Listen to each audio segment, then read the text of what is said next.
I'm Travis. It's good to be here.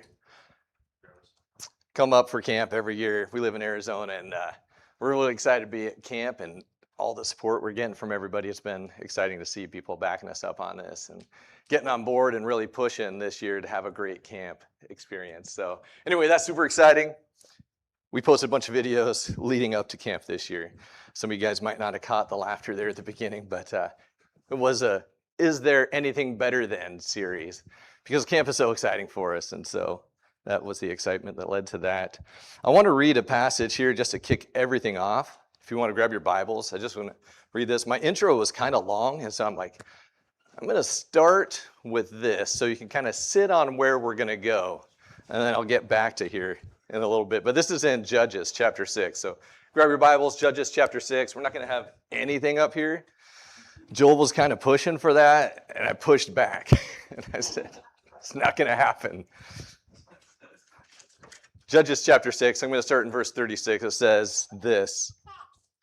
Then Gideon said to God, if you will deliver Israel through me, as you have spoken, behold, I'll put a fleece of wool on the threshing floor. If there is dew on the fleece only, and it is dry on all the ground, then I will know that you will deliver Israel through me, as you have spoken. And it was so. When he arose early the next morning and squeezed the fleece, he drained the dew from the fleece, a bowl full of water. Then Gideon said to God, do not let your anger burn against me, that I may speak once more. Please let me make a test once more with the fleece. Let it now be dry only on the fleece, and let there be dew on all the ground. God did so that night, for it was dry only on the fleece, and the dew was on all the ground. So that's our passage. And that passage was determined actually last night. That's why we have none of this. I had like 20 different messages going through my head, and now we're here. So we're all here together at the same time, figuring this one out together at the same time. But I think we're going to like it. I'm excited about this message. We have, is this our camera? Is this our Facebook live? Is this one right here? That's a good, in here, you got 2? 3?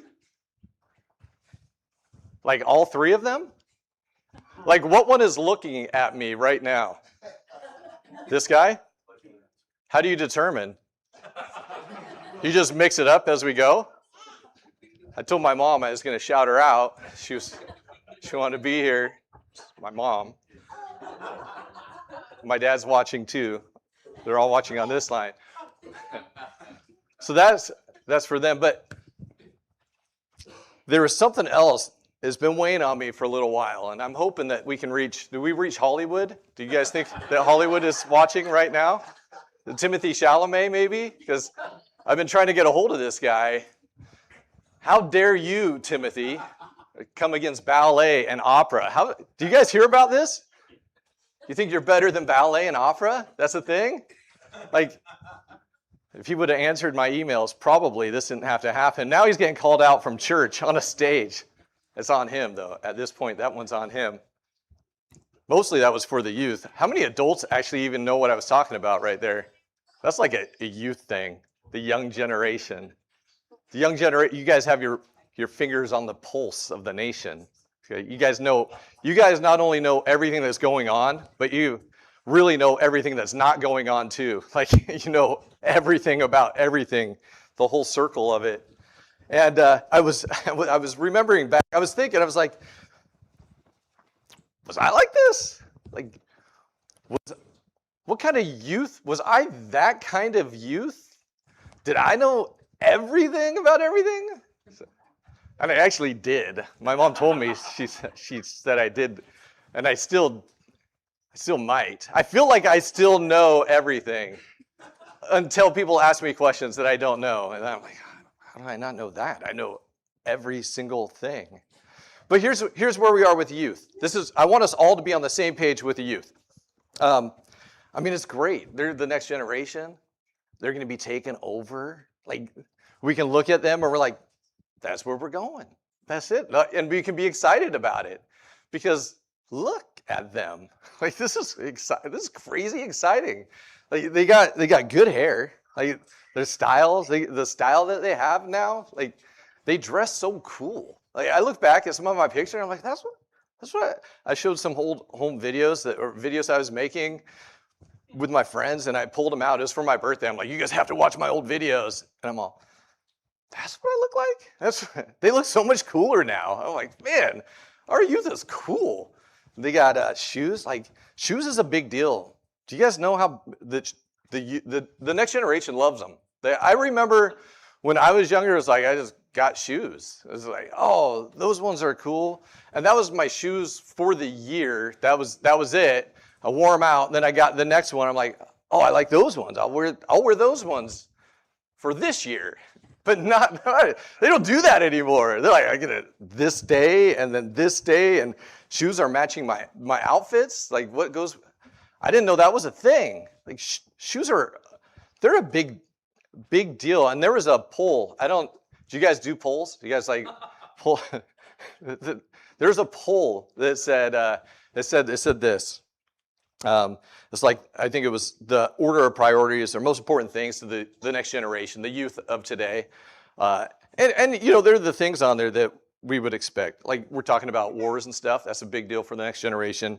We're talking about economy and houses and all that stuff. But shoes was on the list. Like, is this crazy?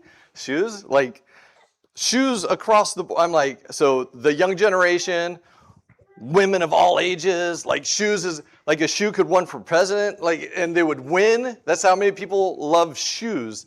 I was never there. I'm still kind of not on the shoe thing. I don't know. Is that going to cycle back out? Do I have to get on board? You guys are looking at, this is my best pair of shoes I pull out once a year when I give a message. This is my favorite shoes. I lied. There's no poll about shoes. I made that up as I went. It was a joke. But the crazy thing is, like some of you guys probably believed it was true. You're like looking at the kids and you're like, they do like shoes a lot. They probably did say that. They didn't. I don't think they did. But it's easy to get scared though when we're looking at the youth. They're coming up, taking over, like, are they gonna mess everything up? They're gonna mess some stuff up. Like we got the ball rolling. It's like, I think this is the direction we want things to go. And then we're like, how'd you learn how to pierce your face like that? That's a thing? This is not even an other side. You're just piercing into it. How does it even stay there? And it's like, you're taking over? You're the next generation? And I'm scared. I'm like, maybe it's not going to be great. So here we are today talking about the youth because they are taking over. It's just the way that it's going to be. There's no way around it. We're not going to be here forever. The youth are going to be the next leaders of everything. They're going to be leading the church, leading China, leading America, like every single thing, they're going to take it over. And there's just no way around it. So we've got to learn how to work with that. What do we do? And that's what this message is all about. It's about them, but it's really about us. What are we going to do?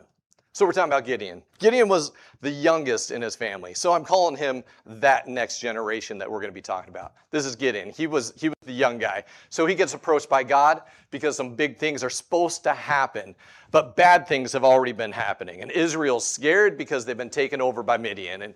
And Gideon's getting called out by God saying, hey, Gideon, I'm going to raise you up to lead you against Midian, and we're going to get them out of here so Israel can have its own lives back. It can come back to me and live outside of the oppression the Midianites put them in. And Gideon's looking at God in this scenario. It's like, me? I'm just me. Like I'm just little me. I'm the youngest in my family. My family is like the weakest of all the other clans in the tribe of Manasseh. And if I were to ask you guys to name the 12 tribes, like that, who even knew that was a tribe? Manasseh? Like you would literally make up other names before you said Manasseh. And that's the tribe that he's from. And he's like, it's just me. How do I do this? And so we fast forward to what I had read earlier. Gideon's talking to God, and he's like, if you really want me to do this, let's try a couple of things, because I got to make sure this is for real. And so he has this fleece idea that we read about. And it's just wool. And his idea is this. I put the wool on the floor, and you make it all wet. And then if everything else is dry, I'll be like, duh, that had to have been God. How else could have it gotten wet? And so then it happens. And so this is where I interject me into this. You guys see this when you read through the story? Like, how would I respond to this? Now I interject me into the story. And I'm all, why did I come up with that? Why did I think that was a good idea? That doesn't even show miracle. It's just a wet wool skin. Like, it was like anybody could have made it wet. So like it gets wet and I squeeze it out in the bowl. And I'm all, that's a bowl full of water. And then as I'm squeezing, I'm like, well, someone else could have dumped something on the wool, right? It didn't have to be God that did that. I could have had, like someone could have been listening to me over here. Maybe I even told somebody, I'm testing God right now. I'm going to see if this is a real thing. And then the prankster that my friend was comes out and he dumps some water. Like all these things are running through my head as how that might not have been a real miracle. And so I come back to God. God, don't get mad. But I was thinking, let's try this again. And so he comes back around. He's like, dry this time. Everything else wet, dry. Okay, so that does happen. And Gideon goes for it. But I'm all, why didn't you say make it pink? It's like, or just maybe write on it. Like have God write, say, Gideon, this really is a sign. Like do something. Make the lamb or the sheep, make it alive again. I just like make this an obvious big time miracle, but he didn't. And he just said, make it dry this time. And then I'm gonna know. And he did. Like, good on you, Gideon. You did, and you went for it, and some amazing things happened. But I want to use that because that's how my brain works, and I don't know if that's how it works for you guys, but here's a few points. We're going to hit a couple of points. They're not up here again, right? You're going to have to write these ones down, and you can do it on your phones. Are they allowed to use phones in here? So we're taking them away at camp this year. So I don't know what's going to happen. So, but you can. So here's like 3 points that we're going to hit on. Through the scriptures as we're reading this out. But you know what you know. That's like the first one. You know what you know. Okay. It's easy. You hopefully already knew that. But it's my first point. You know what you know. All right. Point number 2 is Satan doesn't want you to know what you know. That wasn't a funny one. I don't know why that was a funny one. That was real life. It's real. The third one is this. Don't forget what you know. We can remember those? We can remember all 3 of those? All right, that's it. We got those 3. You know what you know. Satan doesn't want you to know what you know. Don't forget what you know. Let's check this out. Gideon experienced some miracles here. And the first time around, he's like, he knows. This is exactly what he talked to God about. He knows. And he drained it out, and he knows. But something got up in here, and he started to doubt what he already knew. Right? And I want to stay away from that. I want all of us to stay away from that. And I know that it happens. I know that we experience God in different ways. And I know the further we back away from it or get away from it, or even when we start telling other people, some stuff sometimes gets in here and we start to doubt what we already knew was God. Right? Picture this. Picture a man and woman in the Garden of Eden.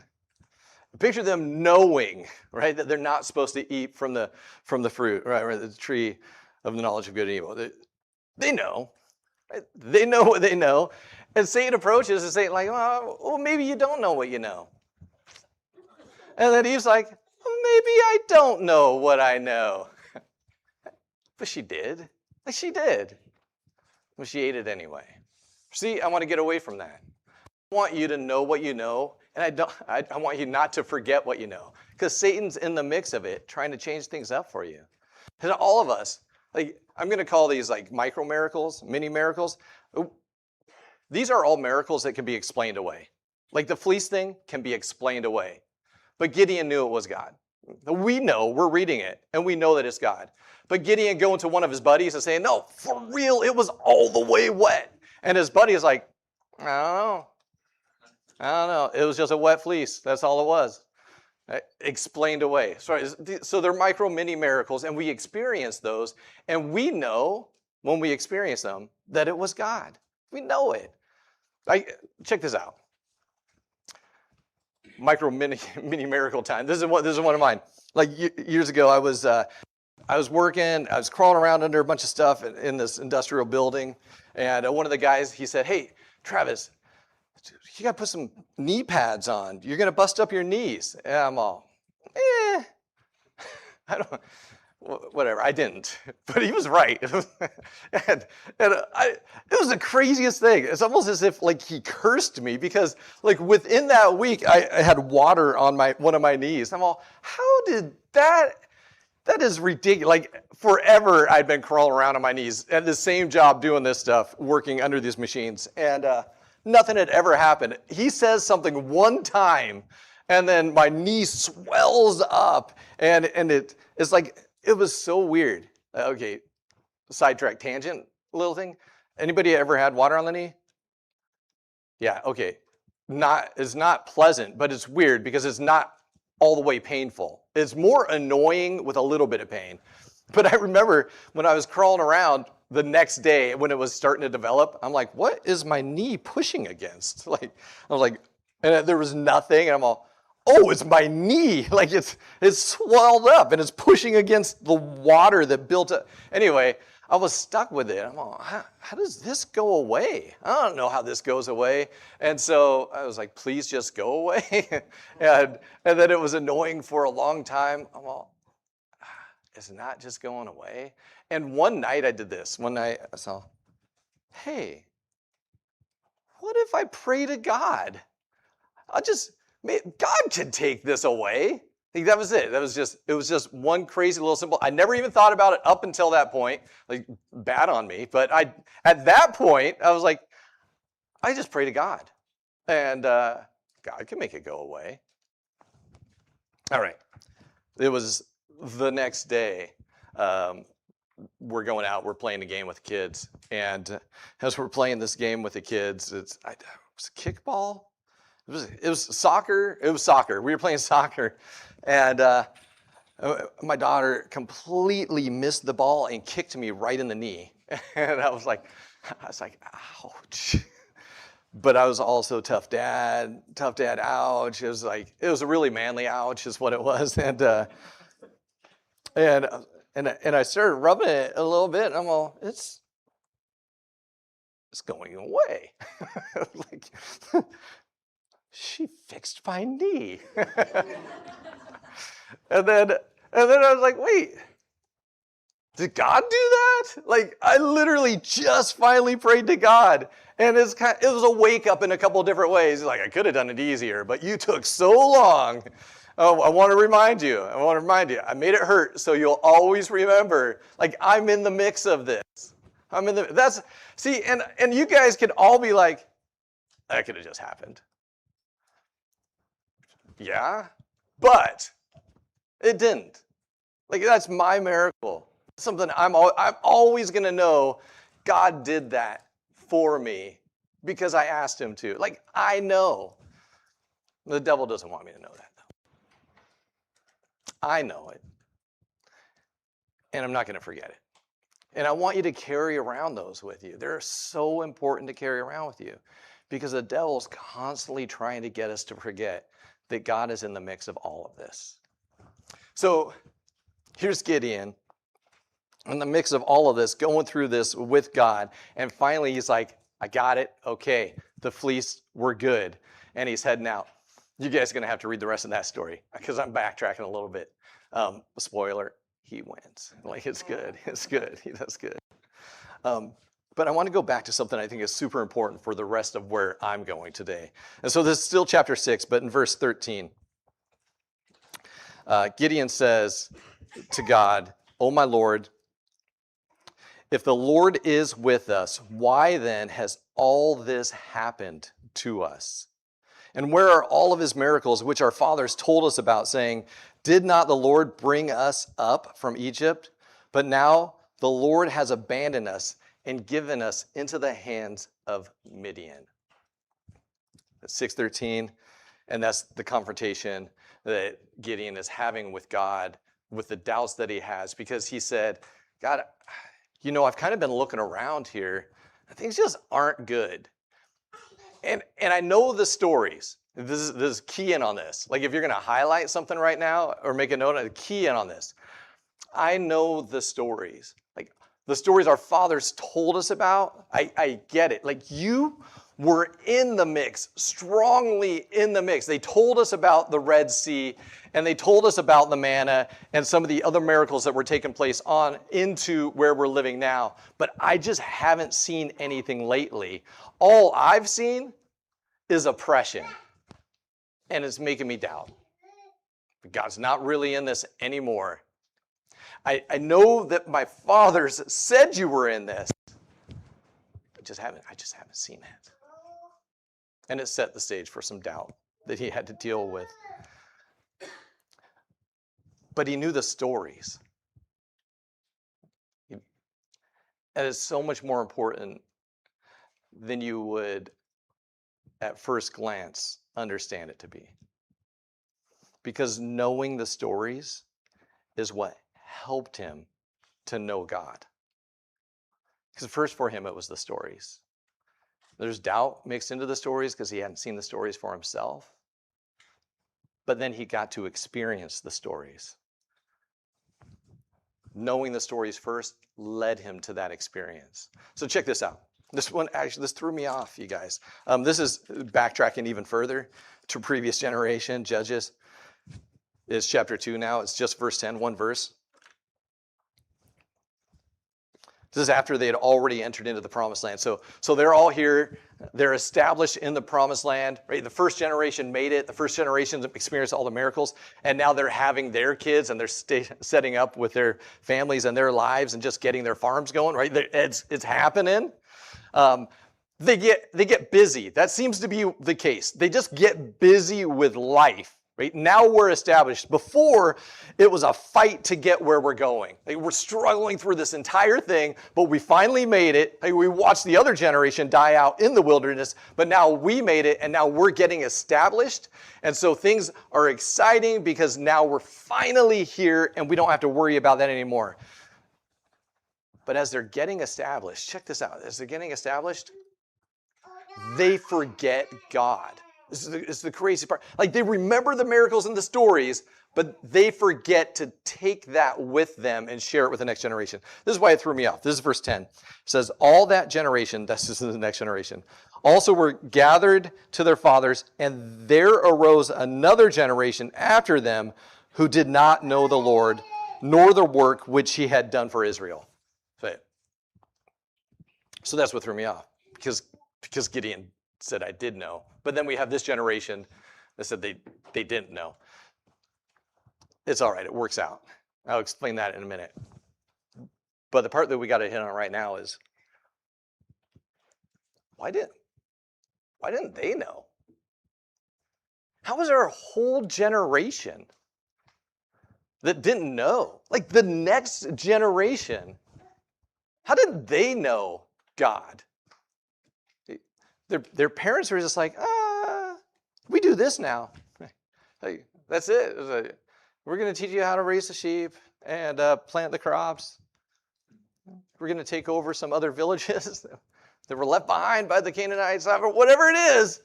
Like they're doing some other things. And they're forgetting to tell their kids that it was God that got them here to begin with. And that's how the oppression ends up setting in with some of these other countries that start to conquer. God's no longer included. And so we end up with a whole generation. Now here's the whole generation idea. This is it. Not everybody's the same. That's it. This is why I think this is super cool and important. Gideon still got to hear the stories. So Gideon, so not everybody, right, was excluded from hearing the stories and the miracles. And there were some good families in the mix of this still. And these good families, they were still sharing the word of God or the truth of God with their kids. And so you end up with some Gideons in the mix of this. Now, his dad wasn't perfect. You'll read that if you read this story on your own. But his dad did share the stories. And so when Gideon gets approached by God, hey, Gideon's like, oh, yeah, okay, I've heard about this stuff. Haven't experienced it yet, but let's see what happens. Right? I think it's so cool because it was Gideon that got chosen by God, and Gideon is one of the guys that had heard about God. So where are we going with this? Like, we could end up with a whole generation out there that doesn't hear about God because we have a older generation that's just not doing it right. But then some of us, we're the ones that got to step up because we can be the ones that are influencing the next Gideon, the Gideons that are going to be leading God's people, right, out of oppression, because there can always be another Gideon. We just got to get that started on our end. That's where we come in. That's why this one's on us. Like, we have got to be out there sharing how good God has been to us. And so I've got to be like, oh no, for real, you guys. He healed my knee, right? I'm sharing my miracles with them. That's my miracles. I've got to share my interactions with God, with the next generation, so that they can expect some interactions of their own. So important. I was at Forever Hollywood a little while ago, which is actually a cemetery, but it's kind of like a park at the same time, with dead people in it. And so, but they did a really good job. You wouldn't know that if there weren't tombstones. And while we're here, we see that there's like wildlife. There's like peacocks, right? Those are cool, and koi, really big koi in the pond. But there's the turtles that got my attention. Actually, the peacock did too. I got a picture somewhere, but see me afterwards, and I'll show you that picture. So I'm watching these turtles, and there's like this pond it's like this circle pond, and these turtles are like swimming around, and then I notice they're bathing out on the rocks that are up, projecting out of the water, and I'm like, it's mesmerizing. You guys had to be there. And here I am watching these turtles, and my daughter points out one of these little baby guys that looks like he's stuck. I'm all, no, he can't be stuck. But then the longer I'm watching him, is he stuck? Because he's got like his little, he's like doing this, but not moving. Like, he got grounded out. Like, he got up to like the bottom of his shell was on the high point. And I'm all, come on, little turtle. Come on, you could do it. And then I'm like, I walk away for a little bit because I'm looking at other rocks where there's other turtles, and I'm checking things out. And I come back, and I'm hoping beyond hope. I'm like, please move, be moved. But he wasn't. I'm like, and then he does a little one. I'm like, oh, no, he's not. He's stuck. So I don't know how far into this. A big turtle comes up onto the rock as we're just like hero turtle action time. And he's crawling up, and he's like crawling towards, like this is a made for TV event happening in front of my eyes. I'm like, for real, look at this guy. He's the cool turtle. And he's crawling up on the rock, and then he just stops. I'm like, no. It's like I don't know, 6 more inches. Like, Just just a nudge of the nose. He didn't do it. Like, he did. He just sat there doing his own thing on the rock. Like, the whole time. I'm like, come on. You have a responsibility, big turtle. Isn't that a horrible story? That's how it ends. Sit. That's like, I have to make up my own ending when I leave. I'm like, he did the right thing. He just didn't want to do it in front of me. So, imagine him not doing the right thing. That's like us when we don't do the right thing to the next generation. Right? You got that? Like, we're just sitting there like, oh, I like the sun too. You got yourself stuck. Right? That's not cool. We can't do that. Like, we got to look out for these guys. Right? And it'd be God looking down and going, really? You're just going to you're sitting there and sunbathing? He's stuck. Help him out. Let's do that. We should do that. We got to be good, be better. Here, Jesus says something about this. So we're going to jump ahead, all the way ahead. This is in Mark. Mark chapter 10. This is verse 13. So this is going to be our last passage that we're going to read together. We're going to end on some of this, but this is where Jesus sends it home for us. So in Mark chapter 13, or chapter 10, verse 13, it says that they were bringing children to Jesus so that he might touch them, but the disciples rebuked them. So what we have here is a large crowd of people that want to bring their kids to Jesus. That's the idea. They're like, Jesus is around. We want our kids to meet him. And so they're bringing him. And here's the disciples. Like, the very first line of this is the disciples is like, no. I don't even know what's going on with the disciples at this point. It's like, really? What is that? Let the adults see Jesus. This is kind of a weird situation. But for whatever reason, like, in their minds, they're like, we're not wasting Jesus' time with the kids right now. This is adult time. And so it says Jesus saw this, and he was indignant. And he said to them, permit the children to come to me. Don't hinder them, for the kingdom of God belongs to such as these. I mean, so indignant, like, means mad. Like, Jesus got mad. He was mad. Can you imagine making Jesus mad? That's like, we're like, read through, and like, he was mad at everybody in the temple. He was flipping over tables and whipping the stuff. I don't know if he actually hit anybody with a whip. I'm thinking he didn't, but he scared some people with the whips. Can you imagine making Jesus mad? Like, Jesus is the good guy. And he got mad. He's like, you guys, I'm indignant with you right now. He's mad at them. And he says, don't hinder them, for the kingdom of God belongs to such as these. Truly, I say to you, whoever does not receive the kingdom of God like a child will not enter it at all. And he took them in his arms, and he began blessing them, laying his hands on them. So Jesus resets the disciples' way of thinking. The disciples were like this. This is us. This is our generation time. Like, we get this. They're putting weird piercings in their faces. We're going to ignore them for now. And when they're older, maybe they'll get it figured out. And she's like, no. There's a line in here that actually I never even caught until, and I guess I never caught it in this sense until I was reading this for this particular message. But Jesus is like, you guys knock it off. I'm so mad at you right now. He says, bring them kids to me. And then, all right, before I read that line, I'm going to set it up because this is like, maybe I'm the only one that thinks this way, but I'm like,